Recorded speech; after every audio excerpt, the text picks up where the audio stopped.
Hey everyone, welcome to another edition of PowerCore Productions and Podcastings. This week, we're going to be continuing in Anime Marvel Phase 3 Part 2 of the Fallout Saga, Defenders Road to Shibuya. And we continue with another new series brought to our channel, that being Baki, the Immortal Grappler.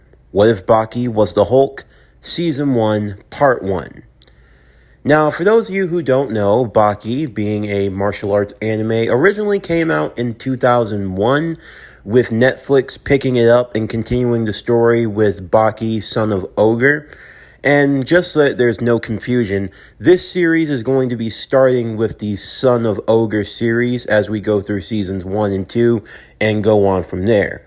I will reference some of the events from the original Baki anime, but we're not going to be starting at the original Baki anime simply because I've already seen it, and I feel like the story, at least for me, would be better off if we just start with the Son of Ogre.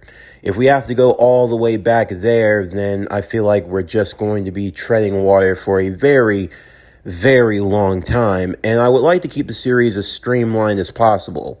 Yes, this is the second Hulk series that we're doing on the channel, and I want to try and make this different from Attack on Titan Hulk, as this one will be a lot less of a, grandiose story and more of a down-to-earth kind of Hulk story.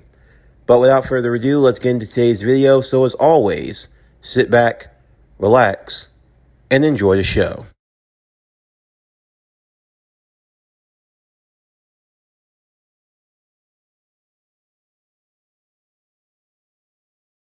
Thaddeus Thunderbolt Ross. He stood in the Oval Office, now the 50th President of the United States of America. Of course, from a young age, he had always been a man of ambition, like his father and his father's father, and all those who came before in the Ross family bloodline. Men who engaged in the art of war, who had cut their teeth on the battlefield as generals, men of fame.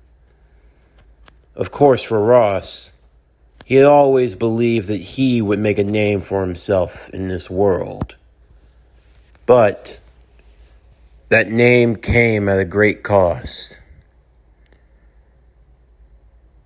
It all started with that damn project, gamma radiation. It was believed that it would be the pioneer for the future, the power to create the ultimate weapon, the super soldier. Of course, you can never put a lot of stock inside of an idea like that. In the end, they attempted to play God, and all they did was create a demon. It came in the form of a soldier who seemed perfect. His fighting style, his prowess, his ability. But they wanted to take it to the next level. They weren't satisfied with what they had. He remembered the explosion, the lab being blown asunder. Dr. Banner, one of the many casualties. And what was left was a man. No, a creature. A creature that quickly realized he was one of the strongest mortals on the planet. And there was nothing that could stop him. For years, Thunderbolt Ross tracked this creature all across the world. Trillions of dollars in resources lost trying to bring him down. Eventually, the creature became so powerful, so mighty, that various world powers and nations had to sign a treaty with the thing just so that it wouldn't destroy their way of life. Every year, the acting president would renew the treaty. And now, as Ross took the office, he would be no different. Standing by his side, Mr. Doc Samson. They waited patiently as the doors would be flung open. A man walking in baggy black pants, a tight black shirt and shoes, long flowing red hair, not an ounce of fat on his body, muscle bound from head to toe. The creature himself had come to seal the deal. His name, Yujiro Hanma. To others, he was known as the Crimson Demon, the Red Hulk. "Congratulations, Mr. President," Yujiro said. "I have to admit, Ross, after all these years, I never thought that someone like you would bow down and get a desk job. What's the matter? I smash up too much of your toys, and they finally had to cut your little allowance?" Yujiro Hanma, always a man dripping of wisdom. Ross would sit at the desk as he handed the paper. "I've renewed the treaty like I'm supposed to. If we're done here, there's nothing else for you. Oh, but this is rich. They called you Thunderbolt. You were a man of power, a man of action. There wasn't anything that you wouldn't do to get to me. You tried your hardest. You even came close a few times. But in the end, you have to admit, you were never good enough to stop me." Yujiro was preparing to sit down and kick up his feet, only to be stopped. Doc Samson knocking his feet back to the floor. "I would mind you to show some respect, Hanma." Well, if it isn't good old Doc Samson. What? Now you've become the government's whipping boy? Does it make you feel special? What did they promise you? That you'd finally have a chance to beat me? Maybe in your dreams, but let's be honest, that would probably be a nightmare. I serve under the order of the president. My job is to keep him safe. You will not disrespect him in my presence. Oh? Do you want to go a few rounds? Do I have to remind you what happened the last time we fought? Things are a lot different now, Yujiro. Oh, are they? Yeah, you want to find out? Enough, Ross said. This isn't some wrestling ring on a TV show. This is the Oval Office, damn it. Yujiro, what the hell do you want? What I want a challenge, Ross. You know, you might not be much of a fighter, but at the very least, you gave me that. You gave me a challenge. Now what am I supposed to do? I got a couple of kids out there for what they're worth. But now it feels like there's nothing. I feel like I've plateaued. Hell, if I hadn't gotten so damn hammered, I should have competed in the King of the Iron Fist. But I picked a fancy day to get drunk, blackout drunk, and I missed it. Well, there's nothing I can do for you. You wanted to be the strongest monster in the world. Well, here you are.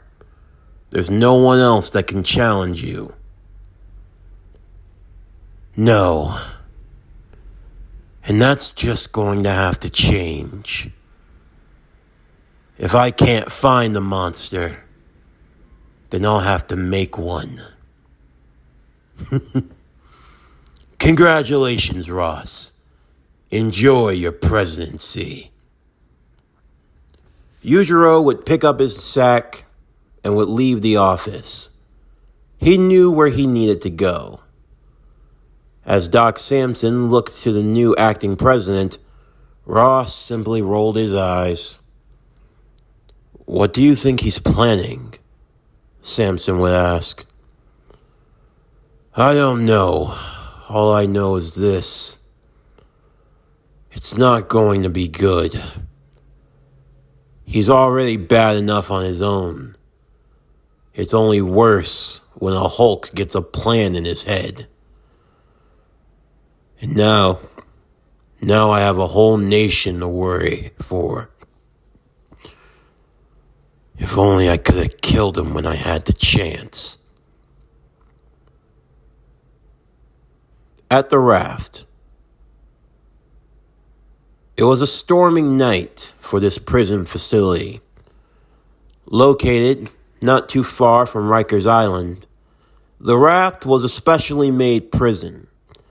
It housed some of the most dangerous criminals to the United States as well as to the world. Even after the fall of S.H.I.E.L.D., the raft was one of the few of the facilities that was maintained, and for good reason. This prison housed 13 inmates. 13 of the most dangerous of foe. Not just in terms of power, raw power, but in terms of other abilities, both supernatural and of that of beyond. Yujiro Hanma swam through the waters as he arrived to the facility in question. This was going to be his final chance. He had hopes.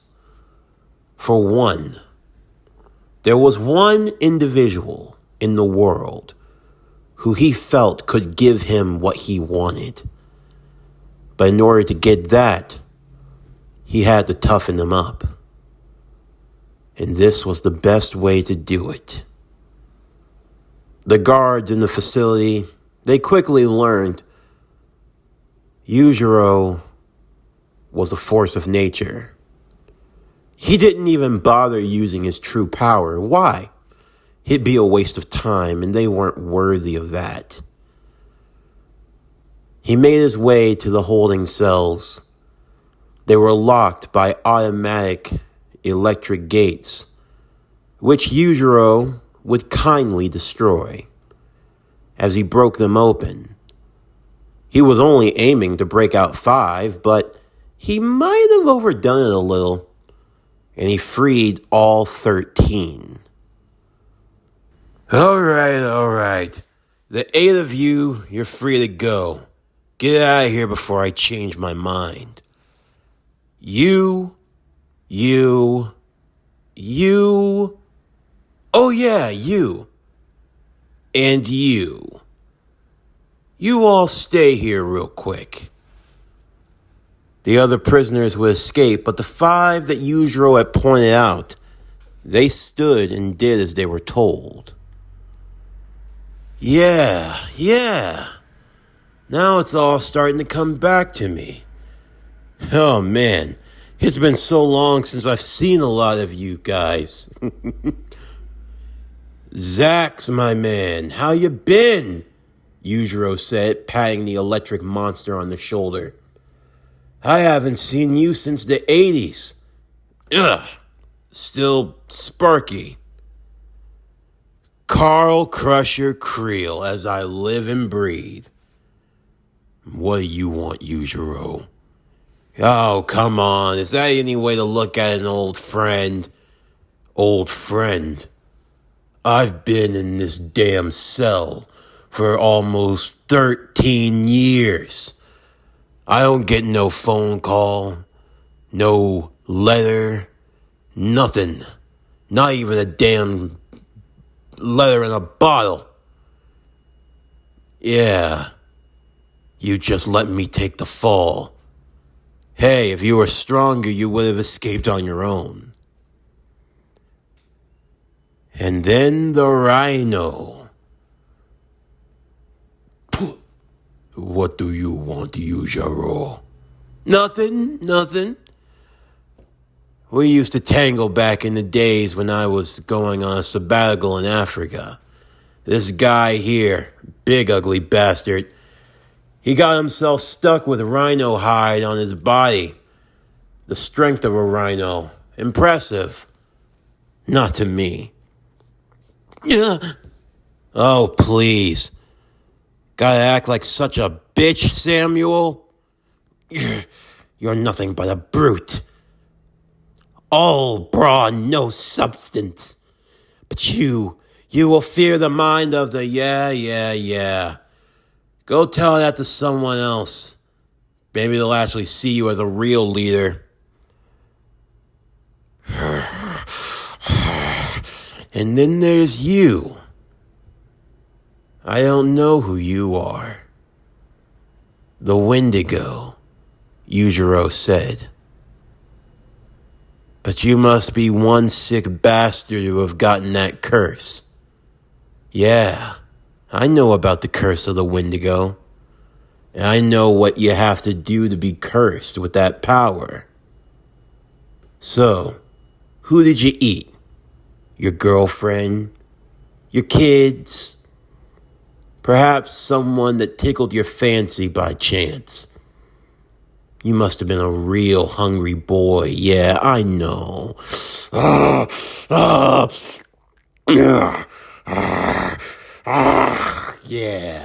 Yeah, that's what I want. So what's all this about, Yujiro? Carl said. Why you single us out? You looking for a fight? With me? No. We've done that song and dance before. I've already seen how that goes, but, there is someone I want you all to fight. He's about 17 years old, lives in Japan. A boy by the name of Baki. Baki? Carl said. Last name, Hanma. What? You talking about your son? What is the meaning of this? The rhino asked. That boy needs to be toughened up a bit. He's got some goods, but he still can't let it all out the way I want him to. So, the way I see it, why not give you guys some incentive? You understand what that word means, puppy? Yujiro said, patting the Wendigo on the face. For those who are coherent in the head, I have a lot of money. A lot of people pay me a lot to do their dirty work or to not come to their country and do dirty work. That's some money that I think a lot of you could really use right now. You'd be under my jurisdiction, so you're free to move about, do as you please. As we please?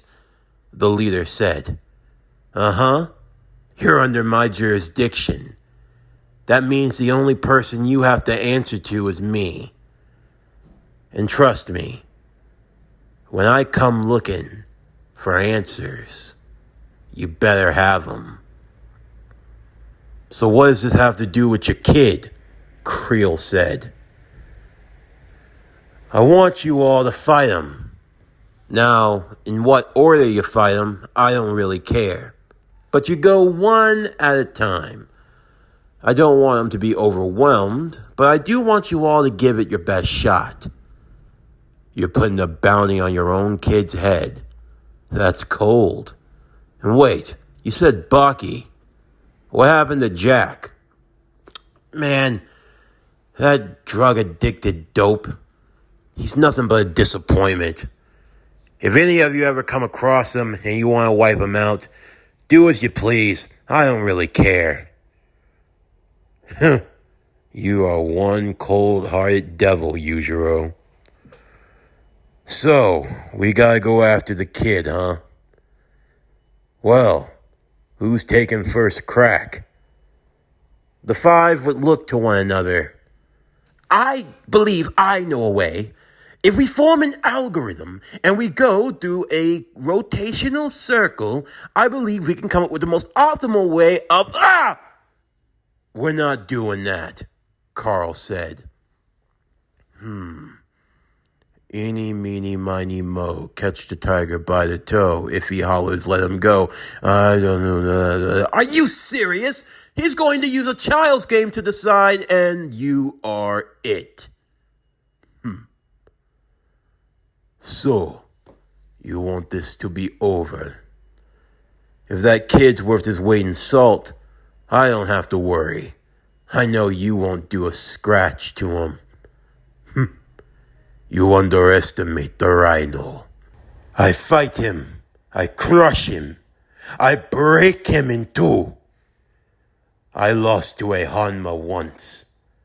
I won't lose to a Hanma again. Yeah, that's the spirit, Yujiro said. When I'm finished with your boy, I come after you next. I'll be counting on it, Rhino. Give it your best shot. Meanwhile, a young man sits on a reclining couch across from a specialist. A man that's looking to get to the bottom of things, to figure out this boy, who he truly is, what makes him the way that he is. Okay, Baki, tell me, are you ever angry? Angry? What do I have to be angry about? Well, it's just that this story you're telling me, your father murdered your mom, wrapped her in a bear hug, crushed her, after you say he kicked my ass. Your father, I'm sorry. I feel like I need to call the police. Yeah, Doc, I don't recommend that. You call the police and they're just gonna laugh at you, especially once you tell them who my father is. But this is not okay. Baki, we're talking about familial trauma right now. I mean, I'm pretty sure this didn't just start with your father. It probably started with his father's father and his father's father. And look, I'm just here because the school says I have to be, not because I want to be. Personally, I really think you're wasting your time trying to figure me out. Baki, you got into a fight with 30 people. Yeah, so? You sent 30 people to the hospital. Yeah, so? That's not normal. Who said any of this is normal? This is just my life. And you're saying you don't have breathtaking anger issues. Doc, you gotta learn to go with the flow. If I got hung up over every little thing, I don't think I'd be where I am now. I got a real good thing going. I got my own place. I got my own girl. I mean, I'm having the time of my life. I get to travel where I want, do what I want, however I want, and no one really bothers me. At least no one who has a brain would. But don't you want a future, Baki? I mean, you're talking about this grandiose, upcoming, high-stakes fight with your father. But after that, well, what's going to happen to you? I don't know. Perhaps I'll become the next great creature of this world, I guess. Oh, it's 3:30 already. Well, looks like my time's up here. Thanks, Doc. This was fun, I guess. Hope we made progress, and I'll see you next Tuesday, huh? All right, bye. As Baki made his way home, he walked beside his girlfriend, Kozu. She had recently moved in with him, and they were really progressing in their relationship well. Of course, Kozu had learned all about Baki, his little issues, and everything else, and she still loved him. Her only issue was worrying whether or not he would ever cheat on her, but Baki was a lot of things. He would never be the womanizer his father was. He was happy with her, and he didn't want anyone else. So, how did things go with the counselor? I think everything went well, I guess. They're always trying to figure me out, acting like I'm some weird case. No offense, Baki, but none of this is normal. Yeah, I know, and yet you still love me, don't you? Of course I do, and that's never going to change. But you do have some issues you need to work past. Everyone's always saying that I've got an issue. Really, it's nothing.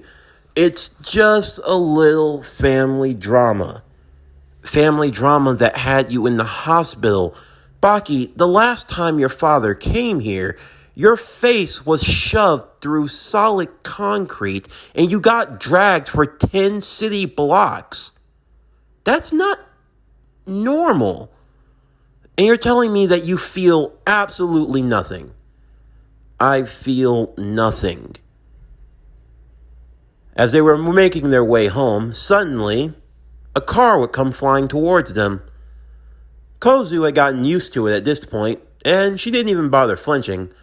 Baki would immediately move her out of the way, as the car flew past and crashed into a mailbox. Oh, the car this time. Well, it's nice to see things going to a more traditional pace and all, and... Hey! You, kid! You Baki Hanma? A man dressed in purple and green said, wielding a crowbar. Yeah, that's me. Who asked? The name's the Wrecker. The Wrecker? And they call me the Bulldozer. Another fiend said, dressed in orange and metal armor with a metal helmet. They call me Pile Driver. And I'm Thunderball. We're the Wrecking Crew. Oh, the Wrecking Crew. Oh. Baki, Kuzo said. Does this have anything to do with that illegal fighting club I told you not to get involved in? No. I promise you, Scout's honor, I did not get involved in illegal fighting. I told you, I'm trying to do things legit now, and you ran off on the money, Baki. Huh? You were supposed to take a dive. That was the deal. But instead, you kept racking up win after win after win. And what? You thought the boss was supposed to take that disrespect? Disrespect? I mean, with all due respect, the only disrespect coming here is you all accusing me of such a thing. I am an honorable fighter, good sir, with integrity. I would never take a dive. Yeah, and now it's gonna cost you an arm and a leg. Pretty girly, if you had any sense, you'd get out of here, the pile driver said. First off, don't go calling her pretty girl. Only I can call her that. And second of all, what is this? Come on, what even is this? Dressed around in silly-ass costumes? What are you supposed to be? Wrestlers from the 80s or something? What? The Wrecking Crew? What? Some weak-ass stable? The Wrecker? Bulldozer? Pile Driver? Thunderball? Oh, that's rich. Let me guess. You flash up your fingers like the Four Horsemen, and you go around talking about how you're going to conquer the World Wrestling Federation. Is this supposed to be a game? The Wrecker said. Well, kinda. All right, that's it. The Wrecking Crew would then launch their attack towards Baki. Baki was, well, unamused. These guys had some power to them, but nothing to really be overly concerned about. As for Kozu, she was preparing to walk home, deciding that she'd let Baki do whatever he was going to do and just hoping he'd be in time for dinner. Hey, Baki, I'm going to head home. You want curry? Yeah, extra spicy, please. Got it. As she was walking away, however, Thunderball, lugging around with a wrecking mace attached to a chain, would swing it towards Baki.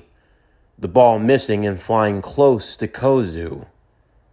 As Baki saw this, he immediately darted towards her, moving the ball out of the way.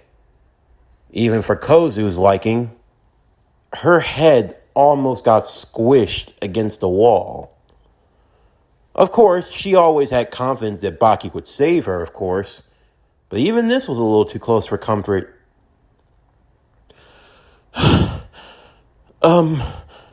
Thanks, Baki. Kozu? Yeah? You see that park over there? Uh-huh. I want you to go to the bench, turn around, and close your eyes. Okay. We're sorry, ma'am. We didn't mean to. Shut up. You want to take your swings at me? That's fine. You want to try to kill me? Fair game. You try to hurt my girl, though. Yeah. Baki turned back to the four of them. They stood together, not knowing what was coming next. But they could see the look in Baki's eyes, as his eyes flashed green. What? You think we're supposed to be scared of that color? Yeah. Don't worry, guys. It looks like he's getting angry. Yeah. Yeah, you made me angry, Baki said, as his clothes slowly began to rip off. You won't like me when I'm angry.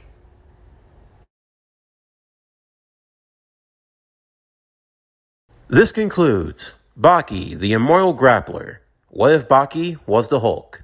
Season 1, Part 1. As always, if you enjoyed today's video and everything else that we have to offer, then please don't forget to like, comment, subscribe, share, and hit that bell for post notifications so you can stay up to date on everything that is PowerCore Productions and Podcastings that has to come out now and in the future. And stay tuned tomorrow as we continue with Baki, the Immortal Grappler. What if Baki was the Hulk? Season 1, Part 2. But anyway, that's going to do it for the end of today's video. I'm Javon Harrington with PowerCore Productions and Podcastings, signing off, and I'll see you next time.